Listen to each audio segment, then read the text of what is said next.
आणि यानंतर पाहूयात काही महत्त्वाच्या घडामोडी। महायुती सरकारने आनंदाचा शिधा मतं मिळवण्यासाठीच वाटला होता का? ठाकरेंच्या शिवसेनेचे नेते वैभव नाईक यांचा सवाल। तर निवडणुकीपुरतेच सत्ताधाऱ्यांना हिंदूंचे सण आठवतात, यावर्षी आनंदाचा शिधा दिला नाही, त्यामुळे नाईक आक्रमक।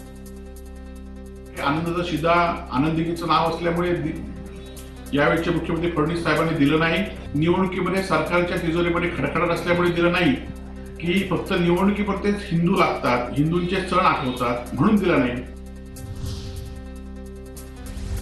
कुडाळच्या नगराध्यक्षांसह 6 नगरसेवकांचे भाजपमधून निलंबन। जिल्हाध्यक्ष प्रभाकर सावंत यांनी बजावल्या नोटिसा। पक्षाची शिस्त भंग केल्याने निलंबनाची कारवाई। भाजपचे जिल्हाध्यक्ष प्रभाकर सावंत यांनी जिल्हाधिकाऱ्यांना दिलं पत्र।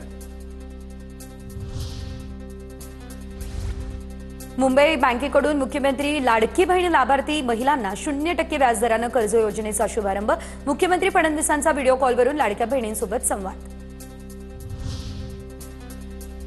महापालिका निवडणुकीच्या पार्श्वभूमीवर काँग्रेस नेत्यांनी सांगलीमध्ये बैठक। आगामी पालिका निवडणुका पूर्ण ताकदीने लढणार, काँग्रेसचे आमदार विश्वजित कदम यांचा निर्धार।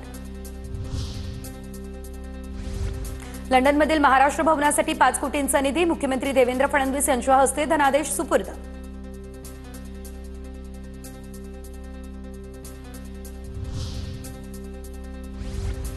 8 महिन्यांच्या बंदीनंतर पर्सनेट मासेमारीला अखेर सोमवारपासून सुरुवात। सोमवारपासून मोठ्या नौका समुद्रावर स्वार।